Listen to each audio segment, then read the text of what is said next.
Peter Morici, Professor of International Business in the University of Maryland, College of Business and Management, and well-known commentator in the media on all things economic. Peter was director of the Canadian American Centre and Professor of Economics at the University of Maine in the early 1990s. Then, as now, Peter's wife, Angela, and their family lived in Alexandria, Virginia. And quite remarkably, this is of course when we had good air service at Bangor, Peter managed to combine his responsibilities to his family and job by commuting back and forth from DC to Orono, which involved, I seem to remember him saying, a certain period of decompression when he arrived in Maine. Perhaps not surprisingly, Peter left us to be director of the Office of Economics at the U.S. International Trade Commission in Washington, and after that moved to College Park, Maryland.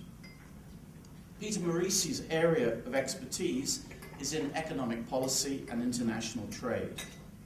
When he was at Maine, Canada, the US, and Mexico were negotiating the North American Free Trade Agreement. And Peter, I remember, was in high demand around the country as a speaker on trade issues. He has maintained, if not enhanced, that prominence by turning out a stream of articles and monographs on international trade. He is internationally known for this work and is an award-winning economic forecaster. He's also a media star. One rarely goes long without hearing his views expressed on NPR or seeing him on one of the television networks. To say that Peter is lively is an understatement. He is one of the most dynamic people I know, quick with an opinion on just about anything. But it is for his considered scholarly opinion on the economy and international trade that we welcome him back to Maine tonight. Peter.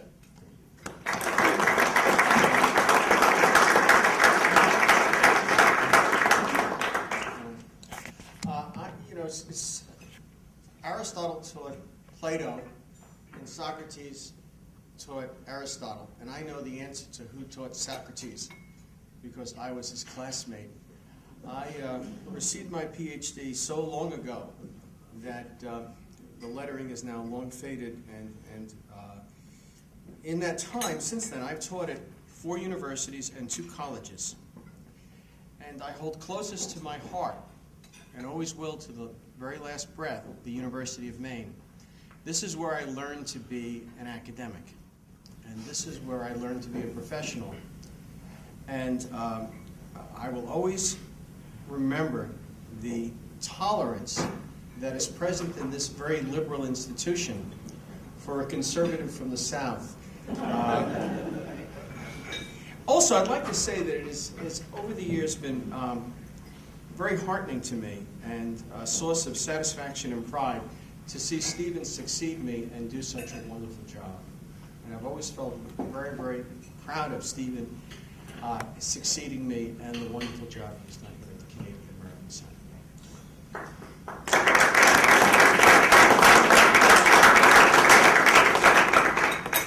You know, when you give these speeches and you're supposed to talk after dinner, you're supposed to have a jazzy title, and I think what was it, New Realities, Continuing Problems, or something like that.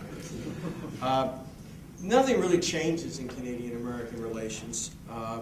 There are certain dynamics that each generation is compelled by circumstances to address. It's important to remember in the squabbles and skirmishes and disagreements and Washington County wanting the lobster business and New Brunswick not wanting to have it, that the United States and Canada are sibling nations. There's the usual rattling of statistics, the world's largest trading relationship, and I have certainly drawn on those statistics when I needed to burn time at the podium. However,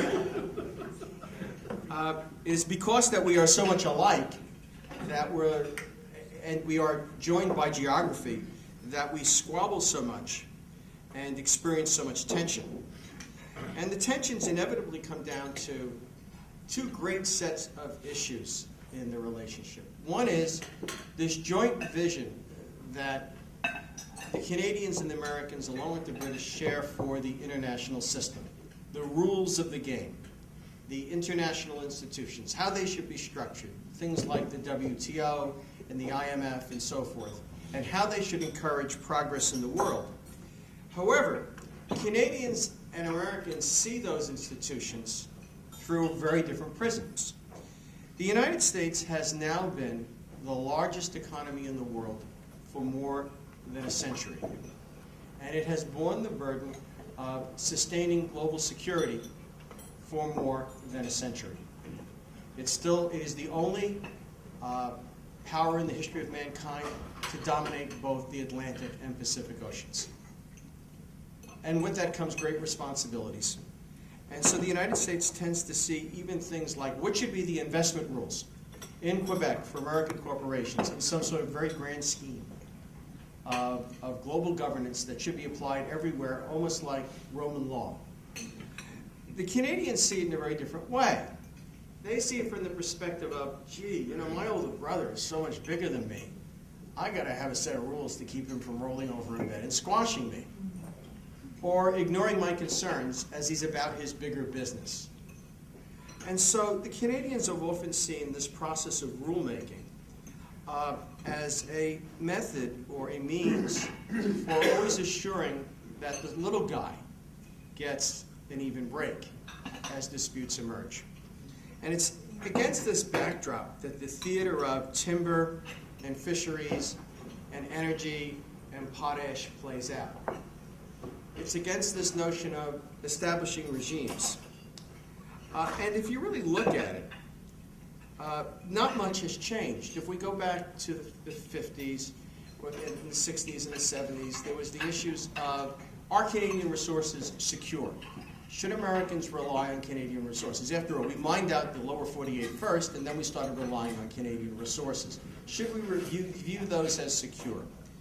And Canadians wanted to be sure and certain that they could secure their own resources for their own sovereign purposes.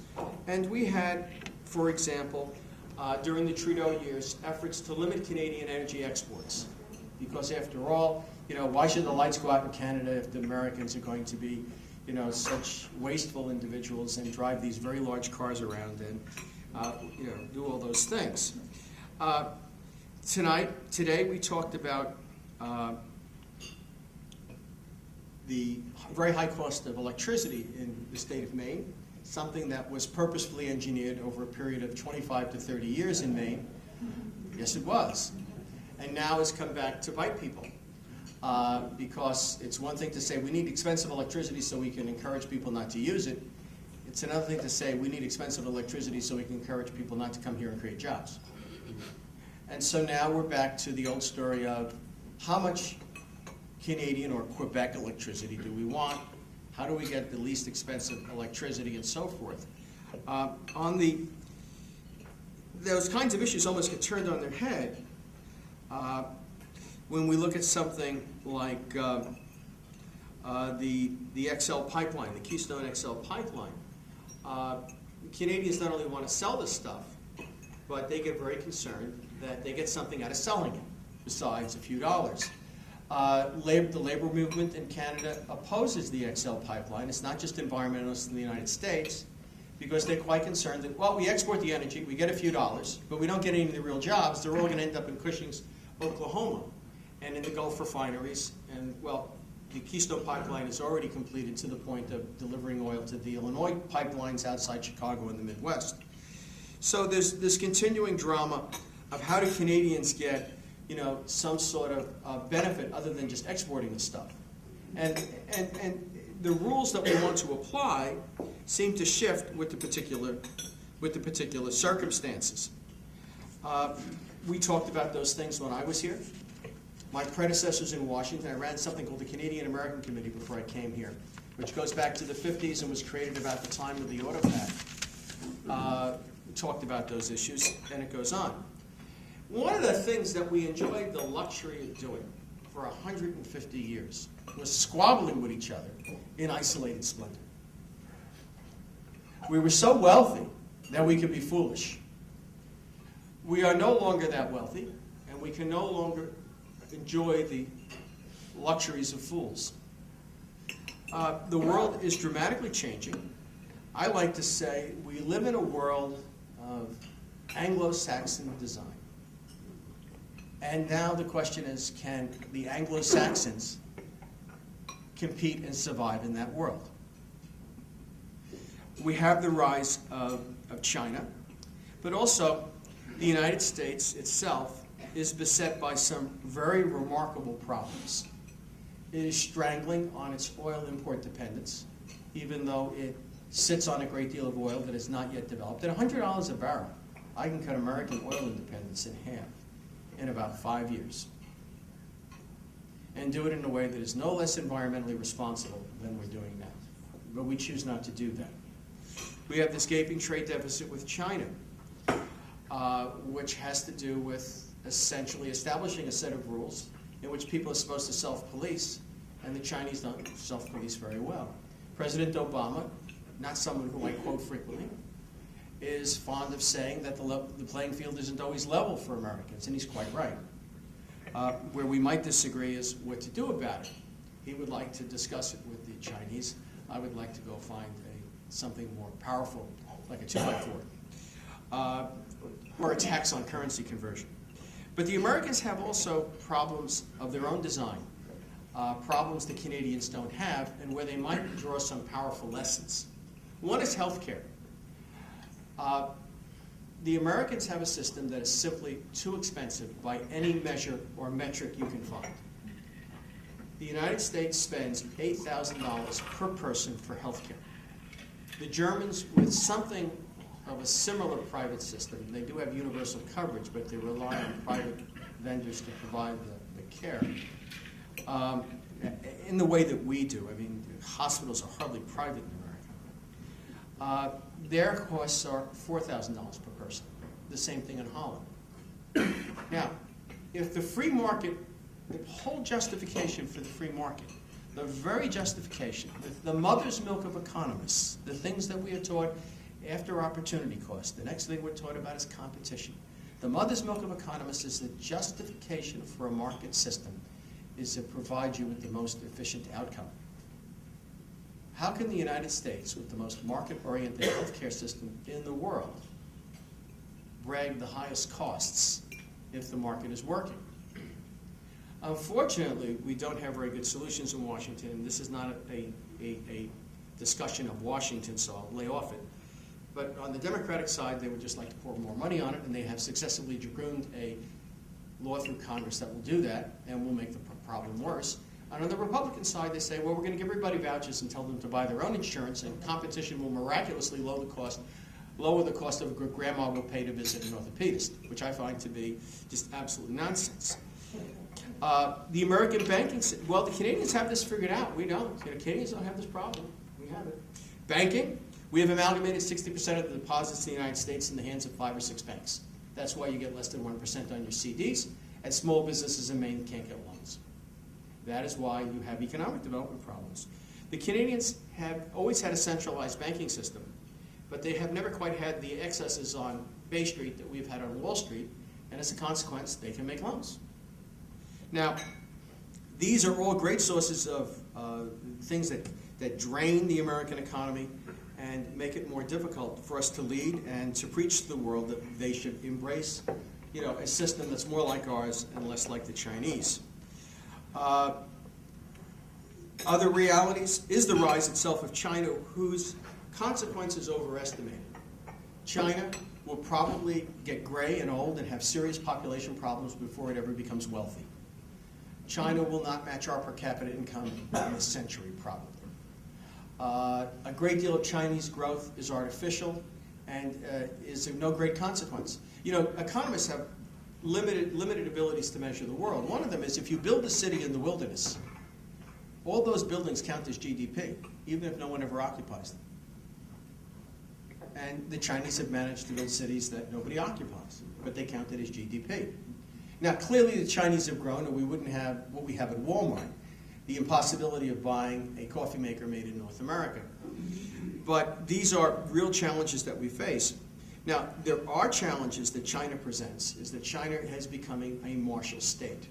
By the end of this decade, real spending on military in China will equal the United States.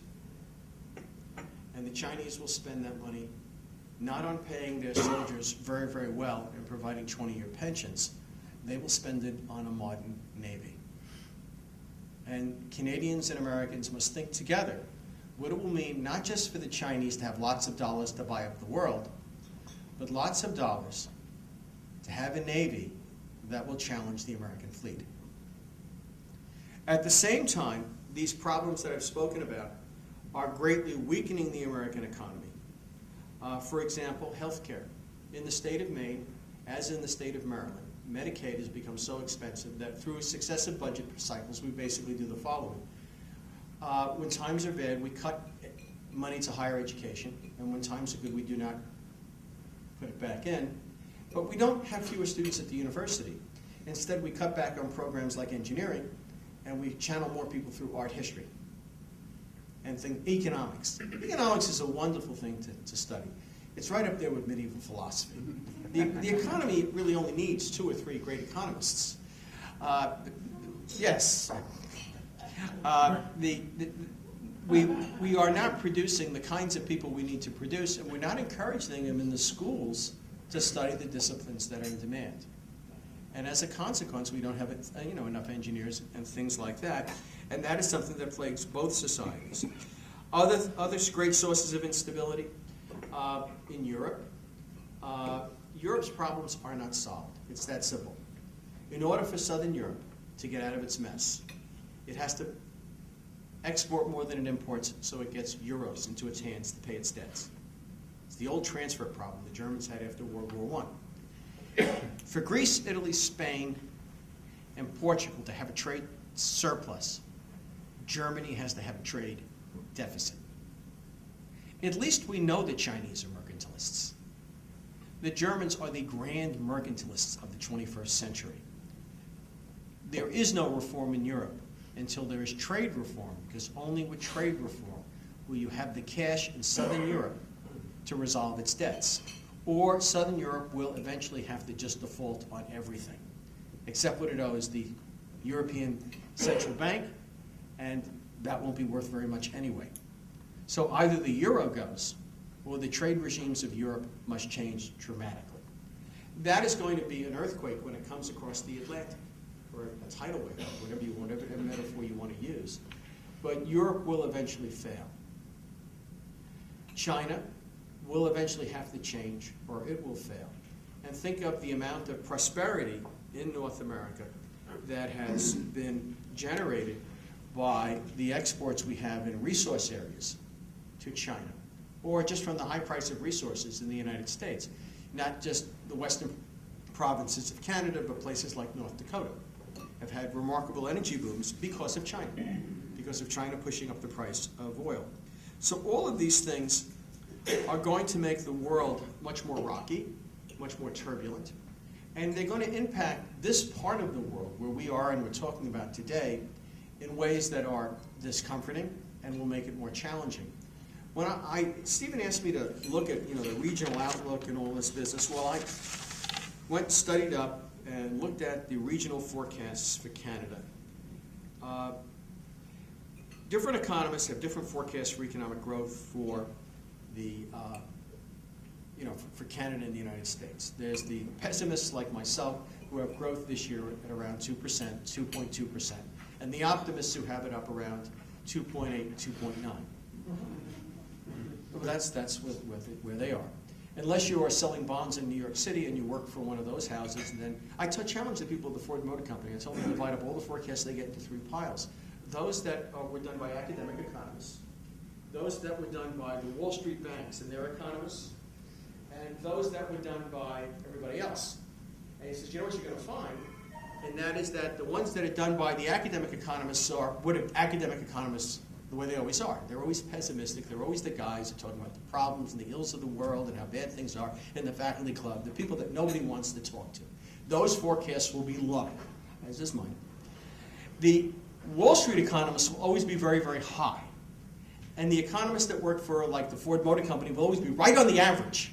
So they can't be that far wrong and get fired, okay? So Mark Fields, the president of Ford, you know, he went, we're not on the record, are we?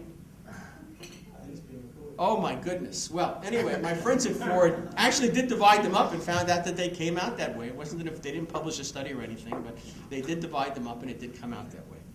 In any case, if you have these forecasts, whichever set of forecasts you look at, the western provinces, because of the resource exports, are doing very well. Ontario is about in the middle. And the eastern provinces, less Newfoundland, will not do very well at all. So this is a part of the world where prosperity is very fragile. And in that context, we can't be arguing across this artificial line that separates us. We can't be worrying so much about whether the lobster processing jobs are in Washington County or Quebec or New Brunswick, but whether there are any lobster processing jobs at all. We have to be worried about everybody having competitive electrical rates so they can attract industry, because we're going to be in a world where growth isn't very big and where it's going to be turbulent. Now, the good news is that one of the things I learned as a young man in Washington, running the Canadian American Committee and spending lots of time at the Canada desk at the State Department, it was a walking distance away, was that a good deal of this relationship is not managed, pardon me, Mr. Ben, by diplomats. It's managed by middle-level bureaucrats in the government who are always on the phone with each other, chambers of commerce who meet and talk with each other very frequently, groups such as these. The amount of communication, informal communication, unofficial communication, what we call in Washington back-channel communication, stuff the president can't control, is really rather remarkable.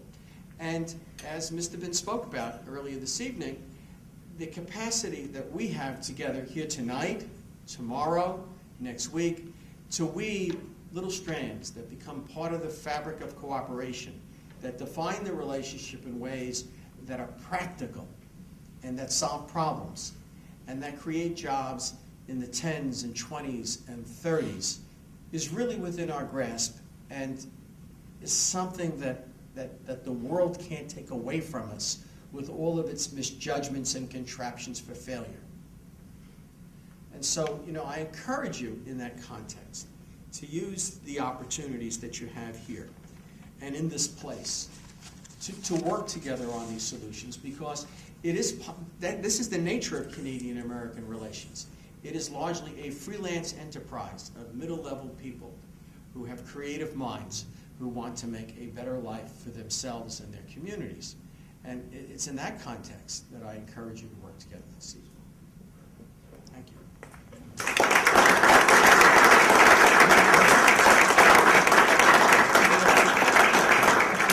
I'm happy to take your questions. You're from the Franco-American Center. I want you to know that when I was running the Canadian-American Center, the biggest thorn in my side, where's your boss? Well, my boss thought you'd just go home and go to sleep. Sleep, right. That guy was always needling me, needling me. My boss said today he thought fondly of you. I know, I think fondly of him And too. But he didn't come to dinner tonight. He thinks you'll enjoy the afterlife together. I don't peel in on participating. What I wanted to ask was this. I agree with you that we don't want to argue over whether the lobster processing jobs are on one side of the border or the other to the exclusion of each other. But if we're thinking of creating 20 and 30 jobs by working together, and if we try to think of how we would try to create 20 or 30 jobs in New Brunswick and 20 or 30 jobs in Washington County, we might actually be discussing things like that. So it seems to me that on the one hand you say we have to have this macro view, and the other hand you're encouraging us to have a much smaller view of creating a few jobs here and there and seeing how we can do that, and it might even have to do with the lobster industry. Well, Wouldn't you agree? No, I don't agree. Why not? Because it's to quote a great American president, 1,000 points of light. I'm not saying you just create 20 or 30 jobs, but you create 20 or 30 jobs over and over and over again. Okay? But you start in each case when you're creating them, you're creating those specific jobs, right? Yeah. And they might even be in the fishing industry. They might indeed well be. They might indeed well be. That I agree with. People will always fish in Maine and New Brunswick. Other questions? You won't believe me. I tell you this as a Canadian, but I can tell you, you don't want to be processing lobsters. There's no money in this. You don't want to be an academic either. Well, actually, being an academic is fun. Nights like this can be fun for people like me. Other questions you might have? Yes, in the back there, please. I was curious, we've evolved over the past 50 years to a free trading society. More and more Canada is getting into alliances for free trade with countries around the world. Do you see us emerging in blocks such as the North American, maybe the Asian, the European, and so forth? And those blocks erecting protective barriers? No, Looking I back don't. at where we were in the past with the tariff barriers quite high and so forth to protect the domestic industry and so forth. No. And the reason is that when you create protection, not only do you build in inefficiencies, you decide to make 11 models of cars in Canada just for sale in Canada, and they cost $2,000 more a piece, but you also create vested interests in protection. Like when we're doing the North American Free Trade Agreement, the biggest problem was the automobile industry had configured itself for not only the Auto Pact, but the Mexican version of that as well. You had to produce a certain number of cars in Mexico to sell there. So their factories were so configured, and they didn't want that unwound because they were making money. Now what's happened is businesses which have profound influence on politics, I'm always amused, no matter who's president of the United States, he goes to Wall Street and lectures them on being responsible and tells them how they're going to be regulated so they will be responsible in the morning. And then at lunch, he's collecting money for the next campaign. Businesses have such an investment in globalization that they're not going to happily let it be unwound. For example, after the earthquake, we discovered we couldn't make certain kinds of red paint to put on cars for any make or brand of car in the world because certain pigments only came from 2 factories. One of them was in the earthquake-struck region of Japan. And the reason they came from 2 places is most automakers try to have some redundancy. But when you're down to, maybe 25 major automakers in the world who have global supply chain, who build vehicles on platforms for multiple markets, I'll give you a good example, Mazda. I am the proud owner of my 5th Mazda. This one's really a Ford. It's rebadged, but I've owned 5 Mazdas. Mazda is an automobile company that makes no sense in a balkanized world. They do not sell enough vehicles in Japan alone, unlike Toyota or Nissan, to be a viable company because they can't cover the overhead of design. I mean, theoretically, Toyota could sell just what it sells in Japan and be reasonably efficient on the volume there. Mazda can't. Mazda has lobbyists. Ford's whole corporate strategy is now built on, building about 30 or 40 top hats on 3 or 4 platforms that are strung across the world. It doesn't work in a balkanized world. One of the biggest problems I have in trying to convince people to do something about China is that American companies that have settled in China have become accustomed to Chinese mercantilism. They learned how to make money behind that wall. So dismantling that wall so we can create jobs in North America again is discomforting. Because once they've moved over there, they don't want to move back because it costs money to move back. That's what I see as that. There's also, my feeling is that we are, the history has not ended. We all thought in the 80s that we had seen the triumph of Anglo-Saxon capitalism over all other economic systems. Well, what goes on in China is neither noble or useful to the world. It's only useful to the people who are making money in China and the people they're lifting out of poverty in China. They are impoverishing people all throughout the world with their mercantilism. It's not a noble place. But in the end, Rome got Greece. And there was one system. In the end, there's going to be one rules of the road for global trade. And the question is, are they going to look like what Washington espouses, or are they going to look like what Beijing espouses? And one of my favorite remarks to politicians and diplomats from Europe or Canada who don't like American, quote, hegemony, I'm going to say, wait for the coming attractions. You're just going to love Beijing's hegemony. So my feeling is there is going to be one set of rules of the road. The WTO is either going to morph into something that is in the Chinese image, or China will find itself unable to sustain itself, and then I see really no barriers to the continued process of more and more trade agreements and what have you. It's really the Chinese relationship that's spoiling the well. What's going on in Europe has nothing to do with free trade. It has everything to do with this vision of one Europe that makes about as much sense as my MBA career. The notion that you need a currency to have a single economy is silly. Europe got along very well without a euro and would get along very well without it again, and free trade has made great sense for Europe. It is the foundation of European prosperity. Please tell us where you're from, young man. Peter used to be from Maryland. This guy was in the hall, that couple of doors down the hall from me. He used to listen to this while I pounded out over the phone. What do you think the pros and cons are of NAFTA? And there was a conjecture this afternoon that said the borders, at least economic borders between the two countries, should be entirely erased, much as they are in Europe. Comment on that? Well, you have to remember that borders exist other than for economic reasons. We have, in the United States, a system for securing the United States from terrorists, undesirable people, and so forth. In order for there to be a single border, say, no border between the United States and Canada, not only would there be no impediments of free trade of goods, but also you'd have, and people, but you'd also have to have a common immigration and security regime.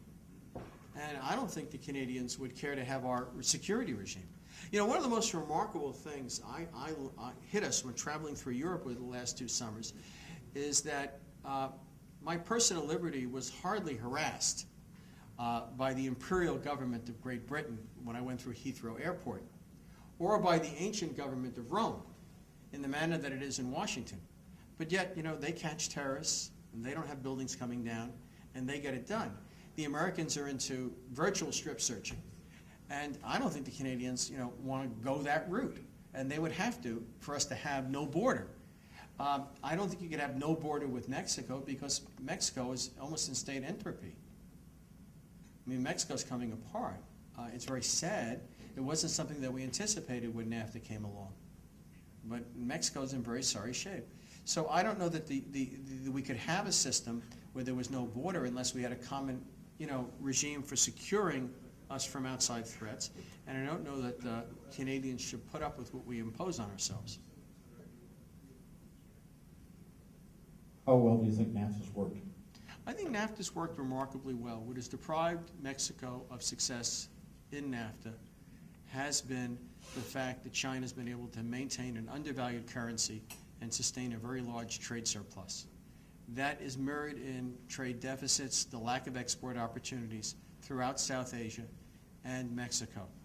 If China had balanced trade, the Mexicans would have much higher priced goods, and Mexican goods would then look much more attractive here.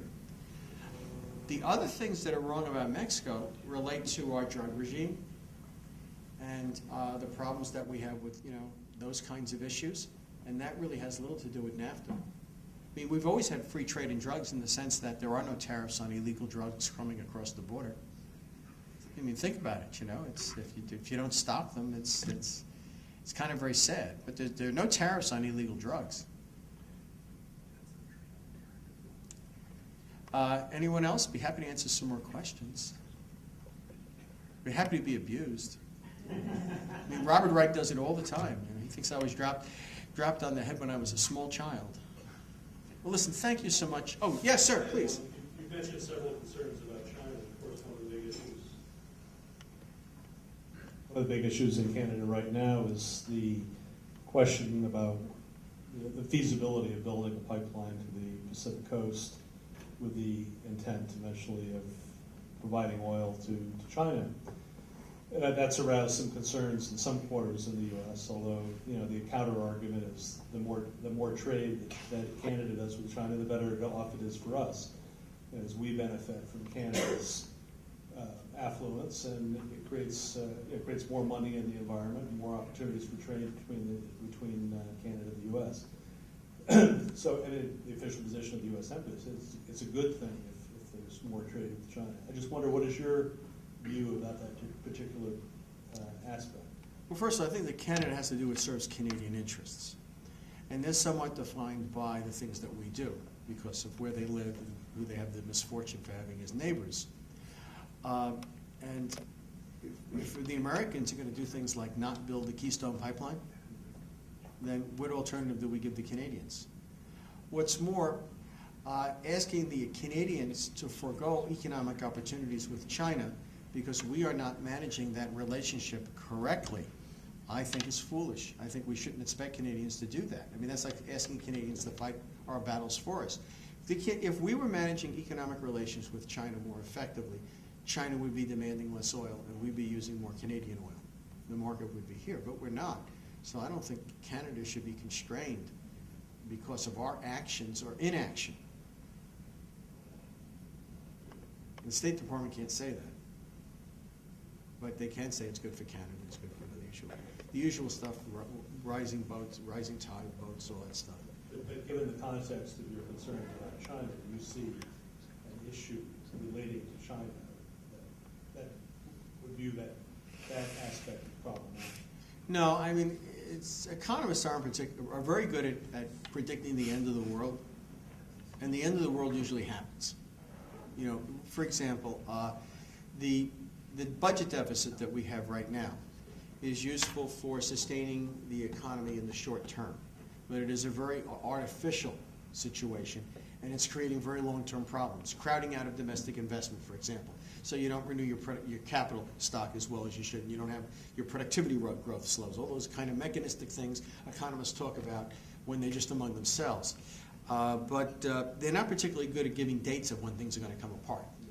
They're just not. We don't predict turning points very, very well.